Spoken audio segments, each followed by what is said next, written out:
नमस्कार, मैं नीतू चौहान। आप देख रहे हैं खबरनामा हरियाणा। तो जैसा कि आप सब लोग जानते हैं कि विधानसभा चुनाव को लेकर लगातार तमाम नेता पदाधिकारी जो है वो फील्ड में उतर चुके हैं और तमाम तरीके की तैयारियों में जुड़े हैं। जैसा कि आप सब लोग भी जानते हैं कि अब 14 तारीख को जो है प्रधानमंत्री नरेंद्र मोदी थानेसर में पहुंचने वाले हैं। तो तमाम तैयारियां क्या कहती हैं, तो अभी फिलहाल खबरनामा हरियाणा के साथ जुड़ी हैं भाजपा से प्रदेश महामंत्री अर्चना गुप्ता जी हमारे साथ खबरनामा के साथ जुड़ी है। उनसे जानते हैं कि तमाम तैयारियां क्या कहती हैं, किस तरीके से जो है वो आगे की ओर बढ़ने वाली है। नमस्कार मैम। बहुत बहुत धन्यवाद आपका। और जैसे कि आप सबको पता है कि हरियाणा में विधानसभा के चुनाव का बिगुल जो है वो बज चुका है और उसी उपलक्ष्य में हमारे भारत के यशस्वी प्रधानमंत्री आदरणीय नरेंद्र मोदी जी कुरुक्षेत्र की पावन धरा पर आ रहे हैं। और उस दिन हमारे 6 जिलों के जो हैं प्रत्याशी, हमारे पंचकुला, करनाल, अम्बाला, कुरुक्षेत्र, कैथल और यमुनानगर, इन 6 जिलों के प्रत्याशी 23 प्रत्याशी जो हैं उस दिन रैली में रहेंगे। और इन्हीं 6 जिलों से हमारे कार्यकर्ता बंधु और हमारा आम जनमानस जो है वो रैली में मोदी जी को सुनने के लिए आएंगे। और उसी दिन हम ये कहेंगे कि हरियाणा में 4 जगह पर तीन या मिनिमम 3 और मैक्सिमम 4 जगह पर जो है मोदी जी रैलीज़ करेंगे। और उनमें से पहली रैली जो है वो हमारी थानेसर में हो रही है। और हरियाणा का जनमानस, भाजपा के सभी कार्यकर्ता अपने यशस्वी प्रधानमंत्री जी का जो है वेलकम करने के लिए तैयार हैं। पलक पावड़े बिछाकर हम उनके स्वागत के लिए तैयार हैं। सभी कार्यकर्ता पूरी जोश और उमंग के साथ लगे हुए हैं। नामांकन जो है हमारे सभी प्रत्याशियों के कल तक कंप्लीट हो जाएंगे और उसके बाद एक विशाल भव्य रैली जो है वो कुरुक्षेत्र में आयोजित करी जा रही है। कहीं ना कहीं विपक्ष इस बार भारी नजर आ रहा है, तो आपको लगता है कि एक तरफ बीजेपी और एक तरफ तमाम पार्टियां जो है उनके पीछे लगी हुई हैं कि इस बार भाजपा को हराने के लिए वो तमाम तैयारियां कर रहे हैं, और आपको लगता है कि नरेंद्र मोदी जी इस धर्मनगरी की धरा पर पधार रहे हैं तो कुछ इफेक्ट पड़ सकता है, कुछ प्रभावित हो सकता है? देखिए, चाहे वो लोकसभा का चुनाव हो चाहे वो विधानसभा का चुनाव हो, सभी विपक्षी, मैं तो कहूँगी कि चोर, लुटेरे, ऐसे लोग, ऐसे बिचौलिए जिनकी दुकानें बंद करवाने का काम, चाहे वो केंद्र में मोदी जी थे चाहे हमारे प्रदेश में मनोहर लाल जी थे, सब ने उन बिचौलियों की जो है वो दुकानें बंद करवा दी। तो आज हर एक व्यक्ति का, चाहे कोई भी वो विपक्षी पार्टी है, उन सब का 1 पॉइंट प्रोग्राम है कि बीजेपी को सत्ता से हटाओ। लेकिन अब ये उन विपक्षी पार्टियों का 1 पॉइंट प्रोग्राम है, लेकिन भारतीय जनता पार्टी का कार्यकर्ता हो चाहे हमारे नेता हों, हम सब एक ही सोच के साथ लगे हुए हैं कि हमसे बड़ा हमारा दल है और हमारे दल से भी बड़ा हमारा देश है। राष्ट्र की एकता और अखंडता के लिए, राष्ट्र निर्माण के लिए, भारत को एक विकसित देश 2047 तक बनाने के लिए भारतीय जनता पार्टी का एक एक नेता जो है वो प्रतिबद्ध है। लेकिन अब कितने घोटाले थे आपके सामने कांग्रेस की सरकार में, किस तरीके से, चाहे जब हमारी कांग्रेस की सरकार थी उन्होंने किस तरीके से किसानों की ज़मीन हड़पी, किस तरीके से उन्होंने जीजा जी को ज़मीनें आवंटित करी, किस तरीके से उन्होंने नौकरियों में घपला किया, ये सारे विषय आपके सामने। मनोहर जी हमारे मुख्यमंत्री बने और पहली बार हरियाणा की राजनीति में 1966 से, जब से हरियाणा 1 नवंबर 1966 से हरियाणा बना है, पहली बार भारत में हरियाणा का जो युवा है वो ठीक रास्ते पे चला। पहली बार हरियाणा के युवा को लगा कि मुझे स्कूल और कॉलेज भी जाना है। इससे पहले क्या होता था, या तो कोई अपना किला बेचता था, ज़मीन बेचता था, या जो है वो माँ के गहने बिक जाते थे, या किसी का मकान बिक जाता था, या फिर आपको नेताओं के पैरों में लेटना पड़ता था, तब जाकर आपको कोई नौकरी मिलती थी। आज चाहे वो ग्रुप सी की नौकरी हो, चाहे ग्रुप डी की नौकरी हो, यहाँ तक कि HCS की नौकरियाँ भी हमने पूर्णतया ईमानदारी के साथ योग्यता के आधार पर दी है। तो एक ऐसी राजनीतिक सोच ही बदल दी, पूरी की पूरी राजनीति किस तरीके से, राजनीति इतनी पारदर्शिता के साथ, राजनीति इतनी ईमानदारी के साथ, और राजनीति वंशवाद खत्म करके, क्षेत्रवाद खत्म करके करी जा सकती है, इसका उदाहरण हमारे पूर्व के मुख्यमंत्री मनोहर लाल जी ने दिया। और मनोहर लाल जी के बाद जैसे ही नायब सिंह सैनी जी को कमांड मिली, किस तरीके से इतनी स्पीड से योजनाओं की हम झड़ी लगा सकते हैं, कैसे हम महिलाओं को 500 रुपये में सिलेंडर दे सकते हैं, हैप्पी कार्ड हम शुरू कर सकते हैं जिसके तहत लोग 1000 किलोमीटर तक की ट्रैवलिंग फ्री कर सकते हैं, कैसे हम जो हमारे ऐसे समाज के लोग थे जिनको हुड्डा ने ये तो बोल दिया कि हम आपको 100 गज के प्लॉट देंगे, लेकिन ना तो प्लॉट दिए ना प्लॉट्स का मालिकाना हक दिया। उन व्यक्तियों को प्लॉट देने का काम और उनको मालिकाना हक देने का काम नायब जी ने किया। जिनको पंचायत में मान लो ज़मीन नहीं मिल रही थी उस प्लॉट के लिए, उनको 1 लाख रुपए देने का काम नायब जी ने किया। तो मैं ये कहती हूँ, और फिर अगर हम किसानों की बात करें तो इस बार जैसे मॉनसून हरियाणा में थोड़ा लेट हुआ और किसानों को कुछ नुकसान हुआ, तो 2000 रुपये प्रति एकड़ किसानों को देने का काम भी नायब सिंह सैनी जी ने किया।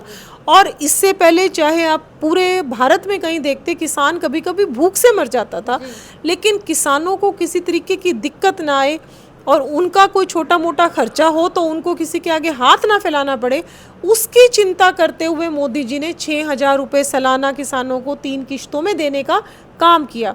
फिर अगर हम फसल बीमा योजना की बात करें तो हमने कांग्रेस की सरकार के टाइम देखा है कैसे लोगों के पास 2 रुपए का 4 रुपए का चेक आता था और किसान शर्मसार हो जाता था।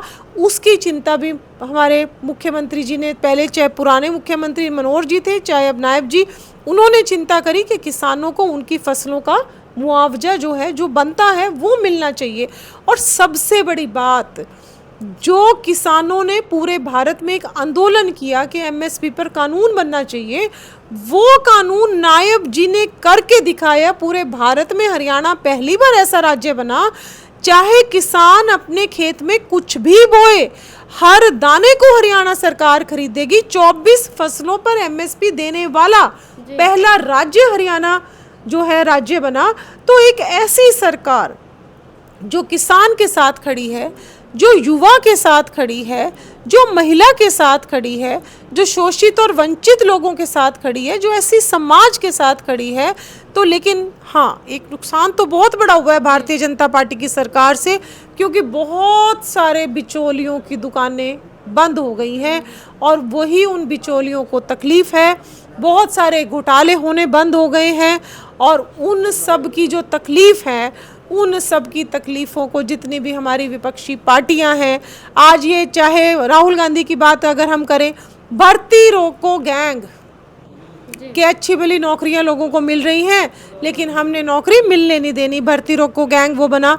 SC ST के आरक्षण की बात करती है कांग्रेस सरकार, तो 2 दिन पहले आप विदेश में उनके इंटरव्यू सुन लो कि क्या बोल रहे हैं राहुल बाबा, कि उनको समझ नहीं आता वो क्या बोलते हैं। आज आरक्षण खत्म करना चाहती है कांग्रेस पार्टी और झूठ बोलती है कि बीजेपी ऐसा कुछ काम कर रही है। भारतीय जनता पार्टी की सरकार हमेशा अपने SC ST समाज के साथ खड़ी है और वो उनका कभी किसी तरीके का आरक्षण कहीं ना कहीं विपक्ष जो है एक निशाना साधते हुए चलता है कि जो बीजेपी सरकार है वो जाति और धर्म को बीच में लेकर जो है आगे रणनीति चलाती है, राजनीति करती है। तो इस विषय में आप क्या कहेंगे? देखिए, भारतीय जनता पार्टी की सरकार, जब अगर आपने जाति और धर्म की बात करी, तो मेरा आज सवाल है सभी कांग्रेस के लोगों से और जो भी लोग जाति और धर्म की बात करते हैं, मेरा एक सबसे बड़ा सवाल होता है कि जब से भारतीय जनता पार्टी की चाहे केंद्र में चाहे प्रदेश में सरकार आई है, तो मीडिया के पास सारे आंकड़े होंगे और मैं चैलेंज के साथ कहती हूं कि आप दंगों की संख्या निकालिए कि जब कांग्रेस की सरकारें थी तो कितने दंगे होते थे और जब से भारतीय जनता पार्टी की सरकारें आई हैं तो कहाँ कहीं आपको दंगा सुनने को मिलता है क्या? और मेरा एक आम जनमानस से सवाल है, जब भी किसी तरीके का जाति के नाम पर, धर्म के नाम पर दंगा होता है तो कौन से धर्म के लोगों को नुकसान पहुंचेगा, किसी को पता है क्या? उस धर्म का नुकसान जो है वो हिंदू को भी हो सकता है, मुस्लिम को भी हो सकता है, किसी भी समाज को हो सकता है। और आज अगर हमने 80 करोड़ लोगों को 5 किलो अनाज दे रहे हैं, क्या हम धर्म देख के दे रहे हैं? आज अगर जितने लोगों को आयुष्मान कार्ड मिल रहा है, क्या हम धर्म देखकर दे रहे हैं? अगर आप यूपी में जाओ तो कितने सारे ऐसे गांव हैं जहां पर 80% जो मकान है वो हमारे मुस्लिम भाइयों को मिले हैं, वो हमारे साथ चलने वाले लोग हैं, वो हमारे साथी हैं। मोदी जी एक बात कहते हैं कि किसी भी देश का विकास ऐसे नहीं हो सकता कि हम एक जाति, एक धर्म, एक समुदाय के लोगों को पीछे छोड़ दें और बाकी लोग आगे चलते जाएं। उन्होंने हमेशा कहा कि सभी धर्मों को, सभी वर्गों को, सभी समुदाय को मैं साथ लेकर चलूँगा। और आज भारतीय जनता पार्टी की जितनी भी गरीबों की हितकारी योजनाएं हैं, उनमें कोई भी योजना का लाभ हम धर्म देखकर नहीं देते। आज अगर यूपी में सुरक्षा बढ़ी, तो वो सुरक्षा यूपी के हर जनमानस के लिए बढ़ी है। ऐसा तो नहीं है कि केवल हिंदुओं के लिए सुरक्षा बढ़ी और मुसलमानों के लिए सुरक्षा नहीं बढ़ी। तो ये जो आरोप वो लोग लगाते हैं कि जब भी उन्होंने किसी भी विषय से, मुद्दे से लोगों का ध्यान भटकवाना होता था तो वो कहीं ना कहीं दंगा शुरू करवा देती थी हमारी विपक्षियाँ। लेकिन आज पूरा भारत पीसफुल, एक शांति है, एक सुरक्षा है, हम ईज़ ऑफ डूइंग बिजनेस आया है। पूरे के पूरे जितने भी हमारे विदेशी मुल्क हैं, आज भारत की आप ताकत तो देखिए कि भारत की ताकत इतनी है कि हम रशिया के भी दोस्त हैं, हम अमेरिका के भी दोस्त हैं, हम यूक्रेन के भी दोस्त हैं, हम इज़राइल के भी दोस्त हैं। जितनी भी शक्तियां हैं जिनको हम कहते हैं कि इतनी बड़ी बड़ी शक्तियां, सारी शक्तियां हमारी दोस्त हैं। क्यों दोस्त हैं? क्योंकि हम शांति प्रिय लोग हैं और हम ठीक डायरेक्शन में जा रहे हैं। तो ये जितने भी, उनका तो केवल एक ही है कि हमें किस तरीके से, विपक्षी पार्टियों को किस तरीके से हमें सत्ता मिले, कैसे फिर हम भोले भाले किसानों की ज़मीनें लूटें, कैसे भारत की भोली भाली, हरियाणा की भोली भाला जनता को लूटने का काम हम फिर से शुरू करें। तो केवल आज हमारे विपक्ष को, क्योंकि उनके लिए कभी भी दल से बड़ा देश नहीं रहा, उनके लिए सबसे बड़ा मैं, सबसे बड़ा मेरा बेटा, कांग्रेस गई भाड़ में और देश की तो उनको कोई चिंता ही नहीं। मेरा एक सवाल और है इसी बीच, जैसे हम लोग समीकरण भी कर रहे हैं, लेकिन समीकरण के अंदर एक रिपोर्ट निकल कर आ रही है, जो भाजपा ने तमाम योजनाएं चलाई हैं, वो योजनाएं सही तरीके से आम लोगों तक, गरीब लोगों तक नहीं पहुंच पा रही। तो इसको किस नज़रिए से आप देखते हैं? देखिए, ऐसी कोई भी बात नहीं है। जब हर एक योजना का ऑनलाइन सिस्टम से हम आवेदन दे सकते हैं, जब हम ऑनलाइन आवेदन देते हैं और अपने कागज़ पूरे करते हैं, तो बहुत सारी ऐसी योजनाएं हैं। जैसे हम बुढ़ापा पेंशन है, अगर मैं कांग्रेस के समय की बात करूं तो, और आप किसी भी बुजुर्ग से पूछ लेना, 1 वर्ष की पेंशन उसको कभी पूरी नहीं मिलती थी। उसको 1 साल की पेंशन में से 2 महीने की, 3 महीने की, जैसी उसकी सेटिंग होती थी, उसको वो कमीशन के तौर पर देनी पड़ती थी। क्योंकि डीबीटी नहीं थी कांग्रेस के राज में, डायरेक्ट बेनिफिशियरी ट्रांसफ़र अगर कोई लेकर आया तो वो मोदी जी और हमारे मुख्यमंत्री जी लेकर आए। आज किसी भी हमारे वृद्ध व्यक्ति को, किसी वृद्ध महिला को कहीं जाने की ज़रूरत नहीं है। जब समय होता है 7 तारीख या 10 तारीख, उसके खाते में डायरेक्टली पैसे आ जाते हैं। और उसी तरीके से जो भी स्कीम्स हैं, बीपीएल कार्ड से आप डायरेक्ट अप्लाई करो सीएससी सेंटर्स में, और आपको उस सुविधा का, अगर आप पात्र हो तो उसका लाभ मिलेगा। तो ये काम सिर्फ ये है कि हम अप्लाई कर रहे हैं कि नहीं कर रहे। हर योजना का लाभ जो है नीचे तक हमारी सरकार पहुंचाने की कोशिश भी करती है, हमारे कार्यकर्ता भी पहुंचाने की पूरी कोशिश करते हैं। लेकिन अगर कोई, मान लो अगर मैं आपकी बात को सच करूं और 2%, 5% अगर कहीं नहीं पहुंच रही, तो अब 8 तारीख के बाद जैसे ही हमारा रिजल्ट आएगा, हम 9 तारीख से उसको भी बचाने का काम करेंगे। नरेंद्र मोदी आ रहे हैं, तो क्या तमाम तैयारियां, क्या कहती हैं, आम जनता पहुंच पाएगी? आम जनता बहुत बड़ी संख्या में थानेसर में जो है लोग उनके स्वागत में पहुंचने वाले हैं। और वो तो एक ऐसे नेता हैं जो जन प्रिय हैं।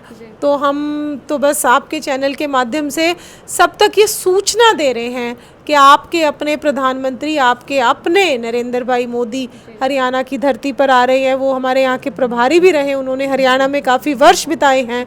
तो बहुत सारे लोगों की उनके साथ यादें भी जुड़ी हुई हैं।